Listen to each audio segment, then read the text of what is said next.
اعوذ باللہ من الشیطان الرجیم بسم اللہ الرحمن الرحیم السلام علیکم ورحمۃ اللہ وبرکاتہ۔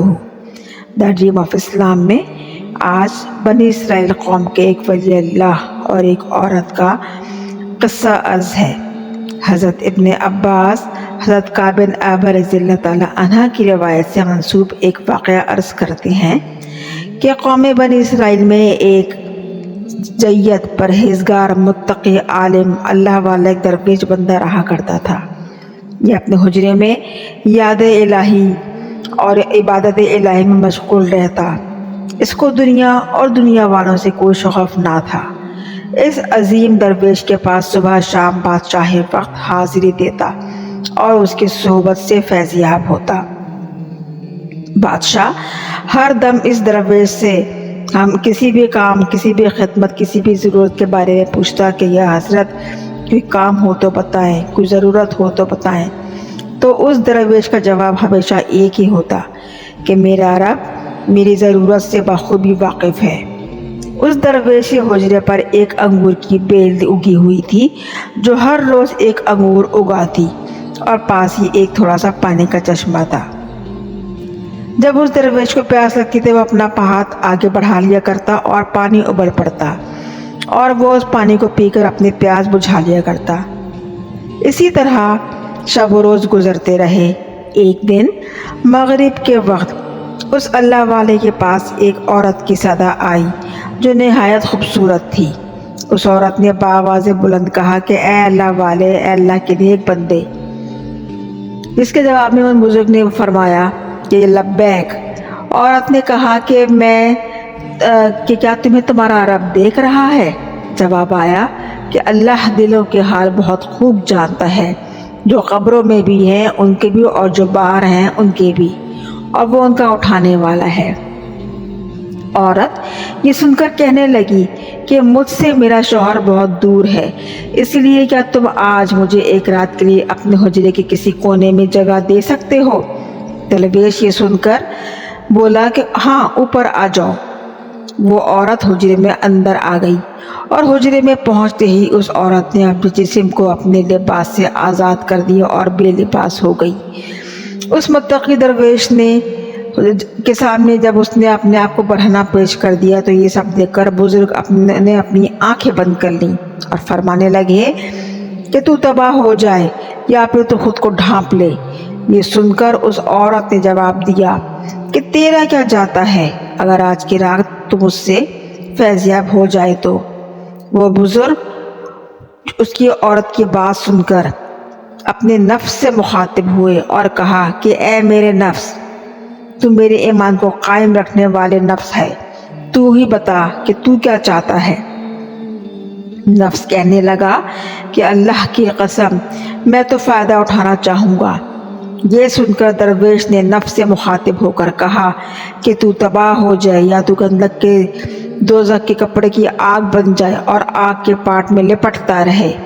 میرے اتنے سالوں کی عبادت ریاضت کو تو کیا ضائع کرنے جاتا ہے؟ پھر کہنے لگا کہ ذرا کہ بخشش نہیں، اس کی معافی نہیں، اس کا عذاب کبھی نہ مٹنے والا ہے۔ میں اس ڈر میں ہوں کہ کہیں اللہ تعالیٰ مجھ سے ناراض نہ ہو جائے اور اللہ تعالیٰ مجھ سے کبھی راضی نہ ہو۔ مگر نفس تو ہوتا ہی شیطان کے بہکاوے میں، اور نفس تو ہوتا ہی انسان کو ہمیشہ تباہی کے دہانے میں ڈالنے کے لیے ہے۔ بالآخر نفس کی جیت ہوئی۔ اس درویش نے نفس سے اس عورت کے پاس جانے کے لیے بارہا پوچھا۔ اس نفس نے بارہا اس درویش کو بہکایا۔ بزرگ نے نفس سے مخاطب ہوتے ہوئے کہا کہ میں تیرے سامنے دنیا کی ایک چھوٹی سی آگ پیش کر رہا ہوں۔ اگر تو اس آگ کو برداشت کر کے دکھا، اگر تو نے اس آگ کو برداشت کر لیا تو میں اس عورت سے نفع حاصل کر لوں گا۔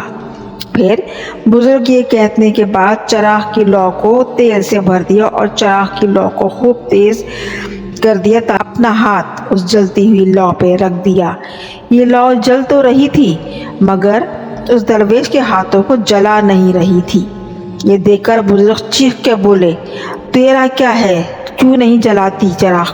چراغ کی لو یہ سن کر اس کے انگوٹھوں کو سب سے پہلے جلا گئی، پھر اس کے بعد اس کی انگلیاں جلا ڈالیں اور پھر اس کا ہاتھ جلا ڈالا۔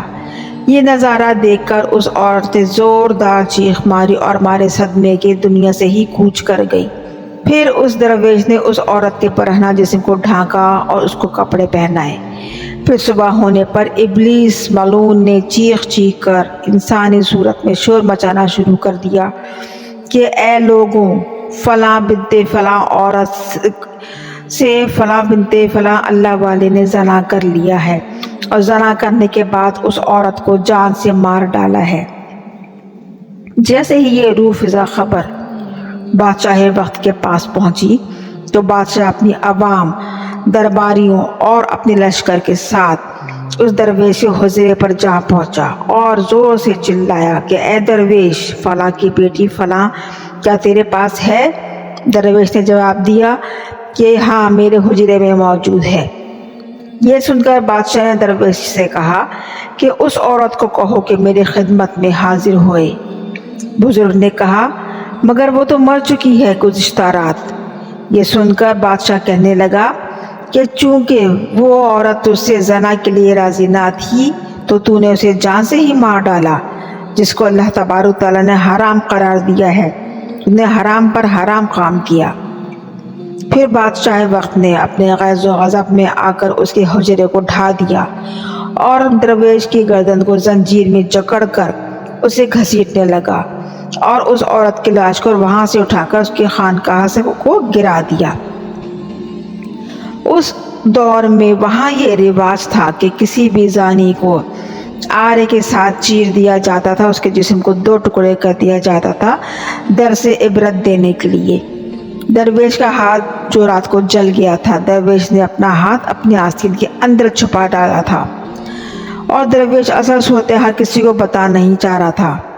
لہٰذا جب آرے کو درویش کے سر پر رکھ کر جلادوں کو حکم دیا گیا کہ آرا چلایا جائے، چنانچہ حکم ملتے ہی جلادوں نے حکم کی تعمیل کی اور آرا چلا دیا۔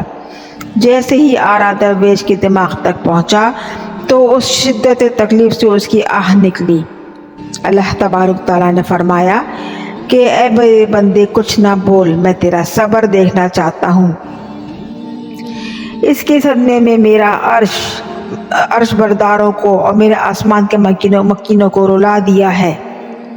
مجھے میرے غلبے، میرے جلال اور میرے رحم کی قسم، اگر اس درویش نے دوسری بار بھی آہ نکالی تو میں اس آسمان کو زمین پر گرا ڈالوں گا۔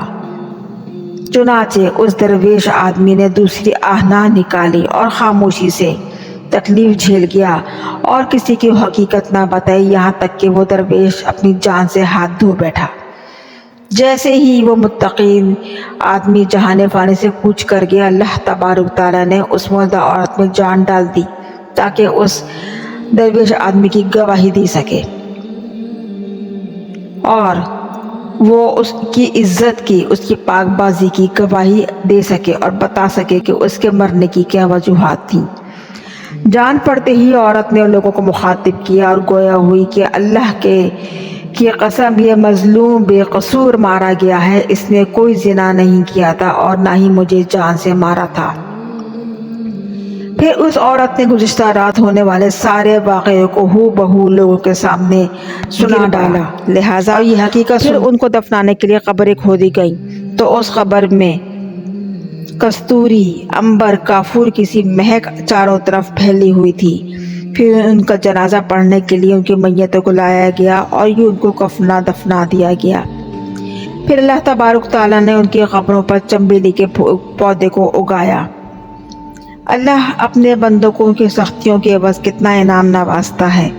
وہ عورت کہ جو زنا کے غرض سے اس درویش کو بہکا رہی تھی، وہ بھی اللہ تعالیٰ کے حکم سے مر گئی اور وہ بھی زنا سے دور رہی، اور وہ درویش جو خود کو آزما رہا تھا وہ بھی زنا سے دور رہا۔ اللہ تبارک تعالیٰ کو دونوں کی عزتیں رکھنی تھیں اور اللہ تبارک تعالیٰ نے دونوں کی عزتوں کی گواہی بھی دلوائی۔ بے شک اللہ تبارک تعالیٰ بڑا غفور الرحیم ہے۔ اللہ اپنے بندوں کو سختیوں کے عوض کتنے انعام سے نوازتا ہے کہ جو اس کے اطاعت گزار عبادت گزار ہوتے ہیں، پھر ان کو ایسا صلہ و اجر دیتا ہے کہ دنیا خود گواہ بن جاتی ہے کہ ہاں یہ اللہ کے نیک بندے تھے۔ ولیوں، نبیوں، درویشوں اور اللہ والوں کو یوں ہی اتنے اعلیٰ رتبے نہیں ملے۔ نفس کی قربانی، سیدھی راہ پر چل کر اپنے خواہشات کی، اپنے نفس کی قربانی دے کر صراط مستقیم کے ڈگر کو اپنا کر اللہ کا قرب حاصل کرنے کے لیے وہ جتنی محنت کرتے ہیں، اللہ تبارک تعالیٰ پھر ان کو اجر بھی ویسا ہی دیتا ہے۔ بے شک اللہ کی راہ پر چلنا تو دشوار ہے مگر ناممکن نہیں۔ شاید اسی بات کو دیکھتے ہوئے کسی شاعر نے کیا خوب کہا ہے، فرشتے سے بہتر ہے انسان بننا مگر اس میں پڑتی ہے محنت زیادہ۔ اللہ کی راہ کو پکڑ کر چلنا بے شک مشکل ہے مگر ناممکن نہیں، اور اس کا انعام بھی اللہ تعالیٰ نے بہت اعلیٰ رکھا ہے۔ اللہ تبارک تعالیٰ ہم سب کو نفس کی شیطان سے کے بہکنے سے بچائے اور ہم کو سیدھی راہ پر چلنے کی توفیق عطا فرمائے، اور ہم سب کا خاتمہ دین ایمان پر ہو۔ آمین ثم آمین۔ ویڈیو پسند ہو یا نہ ہو پلیز لائک ضرور کیجیے گا، حوصلہ افزائی کی متمنی ہوں۔ شکریہ۔